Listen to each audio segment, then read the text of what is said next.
SOG ने देसी revolver के साथ 2 आरोपियों को गिरफ्तार किया।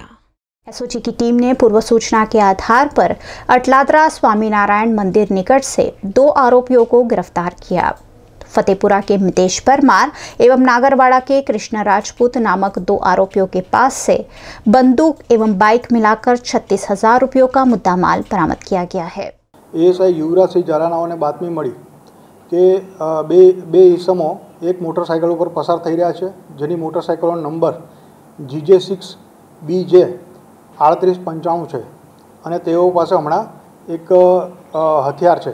જે બાતમી હકીકત આધારે માંજલપુર સ્વામિનારાયણ મંદિર અટલાદરા સ્વામિનારાયણ મંદિરની આગળ ગેટ નંબર 1 પાસેથી આરોપીઓની ધરપકડ કરવામાં આવેલ છે। આરોપીઓ પાસેથી એક દેશી હાથ બનાવટની રિવોલ્વર રિકવર કરવામાં આવેલ છે, જેની કિંમત આશરે 15,000 રૂપિયા ગણી શકાય તેમ છે।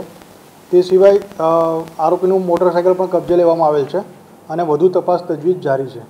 આરોપી મિતેશ ઉર્ફે લડ્ડુ દિનકરભાઈ પરમાર, જે ચૌહાણ સોસાયટી ગરનાળા પોલીસ ચોકીની સામે ફતેપુરા વડોદરા ખાતે રહે છે। આરોપી નંબર 2 કૃષ્ણા ઉર્ફે કેશુ વિજયભાઈ રાજપૂત, જે નાગરવાડા નવી ધરતી વડોદરા ખાતે રહે છે।